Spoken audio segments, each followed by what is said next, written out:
거실에 놔야 되는 거, 놓지 말아야 될 것들이 있을 것 같아요. 거실은 이제 우리 현대에 들어서 중요하게 생각되어지는 공간 중에 하나인 거죠. 왜냐면은 전통 가옥의 형태로 봤을 때는 거실이라는 게 없었죠. 뭐 그냥 대청마루 정도? 맞습니다. 그 정도가 거실이었는데, 그만큼 이제 현대에 들어서 아파트라는 양옥이라는 형태가 생겨나면서 거실이 중요하게 생각이 되고, 현대 풍수에서도 그 양택 3료, 양택 3료라고 하면은 사람이 사는 주택에 있어서 중요한 세 가지 구조, 현관, 주방, 안방 플러스 이제 거실까지 해서 양택 4요라고 칭합니다. 그만큼 거실이 중요한데, 이 거실이라는 거는 왜 중요하냐면은 집안에 있는 모든 기운이 섞이고 어우러지는 공간이기 때문에, 그래서 중요합니다. 그 기운이 잘 어우러질 수 있도록 해줘야 되기 때문에 역시나 거실에는 거울이 있으면 좋지 않습니다. 간혹 이제 거실에 예쁘게 하시려고 이렇게 전신 거울 세워두시는 분들도 간혹 계시는데, 거실은 그렇게 좋지 않고, 그 어우러지는 기운을 사실 진짜 북돋워 줄 수 있는, 굳이 이제 뭔가를 찾자면은 액자 정도? 액자인데, 근데 뭐 풍수 액자라고 해서 많이 관심을 가지시긴 한데, 사실 진짜 좋은 액자는 가족 사진입니다. 왜냐면은 우리 가족, 나와 같은 기운을 교감을 하는 그분들이 담겨져 있는 거기 때문에 나와 같은 기운을 전해받는 그런 존재인 거죠. 그 가족 사진 자체가. 그래서 가족 사진이 가장 좋다고 보시면 되겠습니다. 그럼 가족 사진은 어디다 걸어요? 가족 사진은 이제 방향이 있는데, 근데 그 방향에 대해서는 뭐 거실도 그렇고 여러 가지 그걸 봤을 때 보통 이제 40, 50대 이상 분들은 이제 3살 방향, 대장군 방향이라고 많이 알고 계시는데 혹시 들어보셨는지요? 들어만 본 것 같아요. 그쵸, 들어보셨죠. 이게 3살 대장군 방향이라고 해서 그 해에 피해야 되는 방향이라는 게 있습니다.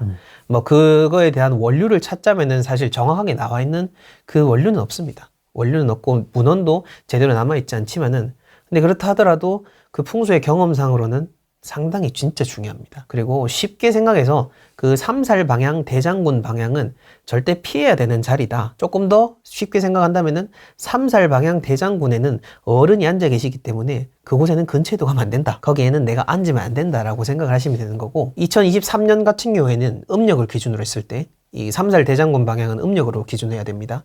이 음력을 기준으로 했을 때 대장군 방향은 북쪽, 3살 방향은 서쪽에 있습니다. 그래서 북쪽과 서쪽에 다 어른이 계시기 때문에 우리 집안에 북쪽이든 서쪽이든, 거실에 북쪽이든 서쪽이든 거기에는 새로운 것을 놓으면 안 된다 라고 생각하시면 되는 겁니다. 이건 전국 공통입니까? 전국 공통, 어느 집 공통 다 똑같습니다. 잘못 그날 운때가 맞아 떨어지게 되면은, 그 서쪽에 그렇게 해가지고 하게 되면은 이제 크게 뭔가 다치는 경우, 사고가 일어나는 경우, 뭐 못을 박다가 못이 튀어서 실명을 하는 경우, 극단적으로는 네, 뭐 그런 극명한 예들도 많이 있습니다. 네, 그만큼 3살 대장군 방향이라는 게 우리가 모르고 사니까 그렇지, 알고 지키다 보면은 참 피곤하긴 한데 꼭 지켜야 되는 것 중에 하나입니다. 진짜 이거 알면은 신경 쓰일 것 같아요. 너무 신경 쓰이고 어찌 보면 너무 귀찮기도 해요. 해마다 이렇게 체크해줘야 되는 거예요. 해마다 체크해야 되고, 뭐 대장군 방향은 3년 만에 한 번씩 바뀌고 3살 방향은 매해 이렇게 순환을 하고 있습니다. 와. 하다 보니까 이걸 매해 체크해야 되고, 뭐 저 같은 경우는 이제 당연히 이거를 믿고 당연히 자연의 이치라 생각하고 사니까 이게 살지만은, 솔직히 현실적인 입장에서는 좀 귀찮은 거 사실이고, 저 같은 경우 이제 저작년에 식기세척기를 들리려고 봤더니 이제 방향이 걸리더라고. 그 해에는 1월 달에 봐놨었는데 이제 아직 그 음력으로 해가 건너기 전이라 가지고, 그래서 참다가 해가 바뀌고 식세기를 설치하고 그렇게 했었습니다. 사진이 아니고 식세기도 지금 영향이 가는 거예요?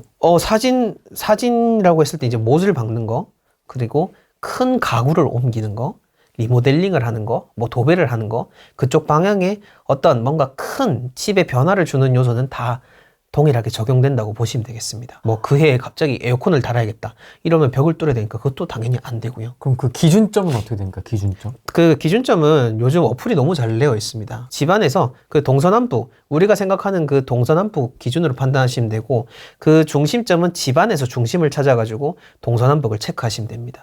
체크하시면 되는데, 근데 여기서 더 지엽적으로 들어가야 될 게, 집 전체에서도 그 동서남북을 봐야 되지만은 안방 안에서도 또 동서남북을 봐야 되는 거죠. 그 집 전체로 이제 동서남북으로 했을 때 안방은 동쪽에 있어요. 하지만은 그 동쪽에 있는 안방의 서쪽에는 건드리면 안 되는 거죠. 왜냐면은 이거는 이제 또 집안의 기운과도 연결이 되어 있는데, 아까 제가 성주신에 대해서 잠깐 이야기를 드렸잖아요. 집안 전체를 관장하는 성주신이라는 기운이 있고, 그 다음에 각 공간마다 또 그 안에 개별적인 또 기운이 있습니다. 그렇다 보니까 또 그 안에서 그 방향을 따지는 거거든요. 만약에 안방에 이제 액자를 걸고 싶다라고 한다면 뭐 집 전체 방향이 아니라 안방에서 바로 방향을 정하시면 됩니다. 네, 방향을 정하셔가지고 지금 이게 영상이 언제 업로드 될지 모르겠습니다만 지금 촬영일 기준으로는 음력으로는 아직 2022년이잖아요. 22년에는 대장군과 삼살이 다 북쪽에 있기 때문에 근데 이제 구정이 시게 되면은 북쪽과 서쪽으로 갈라지게 되니까 아직 올해는 서쪽에 좀 자유롭게 할 수 있으니까 서쪽에는 최대한 올해 구정 전에 하시는 게 좋습니다. 아, 미리 해놓으면 상관이 없는 거예요? 아, 그렇죠, 그렇죠. 네네. 미리 하시는 건 상관이 없습니다. 아, 그리고 또 한 가지 이제 유의하셔야 될 게 내가 이제 새로 집에 들어가기 전에는 수리를 뭘 하든 상관없어요. 입주를 하기 전에는 아직 내가 이제 이삿날을 받아놓고 그 이삿날 들어가기 전에는 아직은 정확하게 내 집이 아니기 때문에 땅의 기운을 받는 거는 내가 딱 이삿날 정하고 거기서 밥 지어 먹고 이불 덮고 자면서부터 그 땅의 기운을 받는 겁니다. 쉽게 얘기해서 콘센트를 꼽는 거 생각하시면 됩니다. 내가 이제 그 자리에 가서 내라는 콘센트를 이제 그 꽂아가지고 이제 땅의 기운을 받기 시작하는 게 그때부터 입주인 거고 그때부터 이제 방향을 가려서 조심해야 되는 거지. 입주하기 이전에는 아직은 내가 콘센트를 꽂기 이전이기 때문에 그때는 이제 다 할 거 다 하고 들어가시라는 거죠. 야, 그 방향이 되게 중요하구나. 아, 방향이 무섭습니다. 무섭고 보이지 않는 거라서 그렇지 방향에서 사실 다 결정되는 거죠. 조금 더 디테일하게 들어가자면은 보통 거실에 화분을 많이 두시는데 이 화분 같은 경우에는 기본적으로 생명체지 않습니까? 생명체고 좋은 기운, 좋은 공기를 발산하는 매개체 그리고 집안의 기운을 조화롭게 해주는 거기 때문에 그 식물을 두시는 거는 기본적으로 좋고요. 근데 뭐 큰 식물이라든지 너무 막 덩굴 식물 같은 게 좋지 않다라고 하는 거는 이제 일반적으로도 많이 다 알고 계시는데 맞습니다. 그래서 적당한 정도의 이제 화렵수 위주로 하셔 놓으시고 에어컨 앞에 놓으시면 좀 좋습니다. 왜요? 에어컨은 이제 냉기를 나오는 곳이니까 그 냉기를 조금은 더 중화시켜 가지고 집안에 그 찬 기운으로 한 그 기운 자체를 중화시키는 거죠. 식물 하니까 또 생각나는 건 동물도 있습니다. 동물 키우는 거, 반려견이라든지 반려묘라든지. 반려동물에 대한 인구가 증가하고 있고 네. 반려동물과 관련돼서 좀 민감한 이슈들이 많이 터지다 보니까 왜냐면은 좀 찬반이 극명하게 갈리지 않습니까? 네. 뭐 어쨌든 뭐 질문이 나왔으니까 말씀을 드리자면은 네.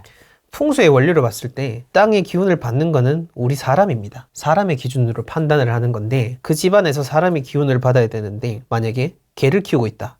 근데 그 강아지가 그 진짜 좋은 위치에 있다. 라고 한다면은 그 사람이 받아야 될 기운을 빨아먹는 거죠. 내 자식 같으면은 차라리 상관이 없죠. 자식이 또 계속해서 잘 될 수 있겠지만은. 근데 그 강아지가 잘 된다 해도 어쨌든 강아지지 않겠습니까? 아, 근데 강아지는 계속 막 움직이잖아요, 저희가 그냥. 움직이는 게 이게 좀 신기한 게 뭐냐면은 강아지 그 동물들이 어찌 보면 사람보다 그 기운적으로 발달이 된 게 뭐냐면은 갓난애기들하고요 강아지들을 집안에서 잘 살피면은 개들이 한 곳에 머무르는 곳이 있습니다. 보통 애들도 가만히 보면은 지들이 그 집안에서도 놀기 좋아하는 곳이 있어요. 근데 보통 거기 보면은 다는 아닌데 거기에 이제 집안에 기운이 흐르는 곳일 확률이 높습니다. 그래서 집안에 만약에 개랑 뭐 고양이, 강아지들, 뭐 동물들이 유독 거기 논다라고 하면은 왠지 거기 집안엔 좋은 기운이 있을 확률이 높다라고 보시면 되는 겁니다. 근데 내가 차지해야지. 그렇죠, 차지해야죠. 차지하고 이게 요즘 정서에는 안 맞는데 어쨌든 개랑 고양이, 반려동물들은 사람과는 별개 그리고 옛날 우리 가옥의 형태로 봤을 때는 마당에서 키웠지 않습니까? 사람이 사는 공간하고는 분리가 돼야 되는 게 원칙적으로는 맞습니다. 어쨌든 풍수의 관점에서는. 그렇죠. 풍수의 관점에서 그런 거고 뭐 현실적으로는 알아서 판단하시면 되겠습니다. 그렇다고 뭐 갑자기 베란다로 내보낼 수도 없고. 그렇죠. 뭐 그러면은 이제 보통 그렇게 얘기하면은 또 고객분들께서 하시는 말씀이 이제 아유 우리 새끼 얼어 죽어요 그랬는데 그러니까 안 되지. 현실적으로는 또 그게 안 돼요. 그렇죠. 맞습니다. 그리고 저도 동물 좋아합니다. 오해하실까 봐 그랬는데 동물을 좋아합니다만은 그래도 어쨌든 그 집에서 주인이 잘 돼야 되는 거기 때문에 그래서 말씀을 드리는 겁니다. 네. 잘 관찰하는 게 중요하겠다. 아, 그렇죠. 근데 진짜 신기합니다. 신기한 게 신기하다. 이게 그때 세종에 있는 아파트에 감정을 갔을 때 예. 일이었는데 이제 그 집에 이제 한 4-5살짜리 애가 있었어요. 애가 이제 있는 집이었는데 그 집에는 수맥도 많고 기운도 있는 그런 집이었어요. 그러니까 집안 전체적으로 봤을 때는 이곳에는 수맥도 있고 이곳은 또 기운도 있고 막 이런 집이었거든요. 세종에 있는 아파트였는데 이제 그 집안에 이제 기운이 있는 곳이 어디였냐 했더니 애가 그 냉장고 앞에서 자주 놀았거든요. 그 냉장고 앞에 그래서 안 그래도 교수님께서 이제 가셔가지고 여기 기운이 있다라고 했는데 지금 안 그래도 관룡자로 돌려보니까 기운이 돌고 있는 걸 보여드렸고 지세가? 예. 보여드렸고 또 마침 애가 노는 곳이었고 신기하다. 그쵸. 그러니까 애들하고 그 반려견 잘 살펴보시면 됩니다. 우리가 땅의 기운을 받는다라는 것은 거기에 있으니까 기운을 받는 겁니다. 그러니까 땅의 기운을 받는 이 위치에 내가 앉으면 땅의 기운을 받는 거고, 옆자리에 옮겼을 때 여기는 수맥이 있는 자리다 하면 나는 수맥의 기운을 받는 거죠. 그래서 사람이 사는 집 양택 같은 경우에는 집을 옮기게 되면은 이제 바로 또 내 운이 바뀌게 되는 겁니다. 또 좋은 곳에 가게 되면은 그 좋은 기운과 콘센트가 연결이 되는 거니까요. 네. 그래서 뭐 음택에 대해서는 뭐 원체 이제는 사람들이 인식이 많이 바뀌었겠지만은 뭐 옛날 기준으로 해서 이제 매장을 한다라고 했을 때 음택은 계속 묻혀 있잖아요. 계속 뼈가 녹아내리지 않는 이상 자연의 기운을 계속 받고, 이제 동기 가뭉이라고 해서 같은 기운을 공유하는 유전자와 DNA가 같은 후손들에게 영향이 많이 가는, 그게 이제 음택의 원리인 겁니다. 묘자리 이런 것도 신경 써야 되겠네, 요즘도. 아, 근데 원체 신경 안 쓰시는 분들이 많고, 저희 집은 화장하는데 이럴 수도 있잖아요. 너무 많습니다. 화장하는데요, 지금 돌아가시는 분들 거의 대부분이 화장을 하고 계시고, 또 심지어 이제 이전에 매장되어 있던 분들도 너무 이제 그렇죠. 우리 부모님들께서 관리가 어렵다, 우리 자식들 잘 귀찮게 안 해야겠다라고 해가지고 싹 파가지고 한 대 싹 화장해가지고 싹 모아버리는데, 그것도 쉽지 않은 결정이다. 근데 그런 분들 진짜 많으세요. 근데 요즘은 진짜 많이 하고 계십니다. 많이 하시는데, 근데 그러면은 진짜 큰일 납니다. 진짜 큰일 나고. 그 행위 자체가요? 네, 음택에 대해서 안 믿으시면 뭐 어쩔 수 없는데, 이거는 뭐 근데 믿고 안 믿고의 문제가 아니라 저는 자연의 원칙이라고 생각을 하고, 우리가 이렇게 잘 살아갈 수 있는 거는 우리 주변에 나를 감싸고 있는 모든 기운이 항상 존재를 하고 있거든요. 거기에서는 조상의 기운도 다 영향을 미칩니다. 그리고 그 조상의 기운이라는 거는 그 땅에서 올라오는 그 유골이 묻혀있는 그 위치에서 받는 그 기운, 좋은 기운일 수도 있고 나쁜 기운일 수도 있지만은 어찌됐건 간에 조상이 계속해서 우리 기운을 감싸주고 있기 때문에 우리가 영향을 받는데, 그래가지고 잘 되는 자손들은 진짜 더 잘 되기도 하잖아요. 뭐 어떤 사돈의 팔촌 다 봤을 때 유독 이 집은 잘 된다 했을 때 어떤 조상님 그 자리랑 이 자손하고 되게 연결이 돼 있는 경우가 있습니다. 그런 경우에는 이 자손이 잘 되는데, 근데 문제는 이렇게 한 번에 다 드러내잖아요. 다 드러내면은 잘 되는 자손이 제일 먼저 망합니다. 네. 근데 이건 진짜 그렇습니다. 제일 먼저 망하고, 왜냐면 이건 제가 뭐 거짓말 하는 게 아니고 전화를 다 그렇게 하시고 다 현상을 가서 보기 때문에 그런 거거든요. 잘 되는 집 제일 먼저 망하고, 잘 되던 어린 자손이 먼저 요절을 하는 경우도 많습니다. 어떻게 뭐 설명을 할 수는, 뭐 제가 말씀드린 그 원리에 의해서 그렇게 되는 거죠. 아니 근데 저희 할아버지는 전주에 묻혀 계시거든요. 네네네. 저는 서울에 살고 있고. 그렇죠. 근데 영향을 준다고 볼 수 있어요? 받죠. 지구 어디에 있든 받습니다. 그건 그렇습니까? 타장이라는 거는 지구 어디에 있든 다 똑같이 영향을 받습니다. 서울하고 전주인데도? 네네네, 맞습니다. 서울 전주가 아니라 미국에 있든 마찬가지인 겁니다. 우리 조상님께서 우리나라에서 좋은 땅에 묻혀 계신다라고 한다면은 내가 뭐 미국이든 유럽이든 어딜 가든 그 조상님 덕분에 내가 잘 살 수 있는 겁니다. 편리하게 하려고 파면 안 되겠구나. 그쵸. 편리하게 한다고 해서 피눈물을 흘리시죠. 어떤 분께서 그때 지금 갑자기 기억이 나는 거는, 조카가 그렇게 집설을 하고 갑자기 죽었다. 근데 보통 이게 죽었다라고 하는 경우가 많아요. 예, 이거는 근데 경험상으로 그렇습니다. 모두 다 그런 건 아니다라고 하겠지만은, 근데 이거는 상당한 확률로 높게 일어나는 것 중에 하나입니다. 혹시 집에 계신 아버님, 어머님, 삼촌이 갑자기 화장해서 모아야겠다라고 하신다면은 극렬히 말리시라. 네, 라고 이야기 드리고 싶습니다. 더 좋은 쪽으로 하려고 하는 거야? 그거는 괜찮죠. 네, 진짜 좋은 자리 구하셔가지고 새롭게 이장을 하면은 모르겠습니다만은, 그게 아니라 이제 드러내서 화장을 해버리면은, 아까 제가 콘센트라고 비유를 해드렸잖아요. 네. 콘센트를 꽂아놨던 거를 전기선을 끊어버리는 겁니다. 그러니까 우리 조상님의 유골이 그 콘센트 전선 매개체였는데, 그 전선을 끊어버리니까 당연히 전력이 차단이 돼서 내가 스톱이 되는 거죠. 그런 원리로 보시면 돼요. 멈춰버리는 거지. 그렇죠. 그러니까 뚝 스톱 가는 거죠.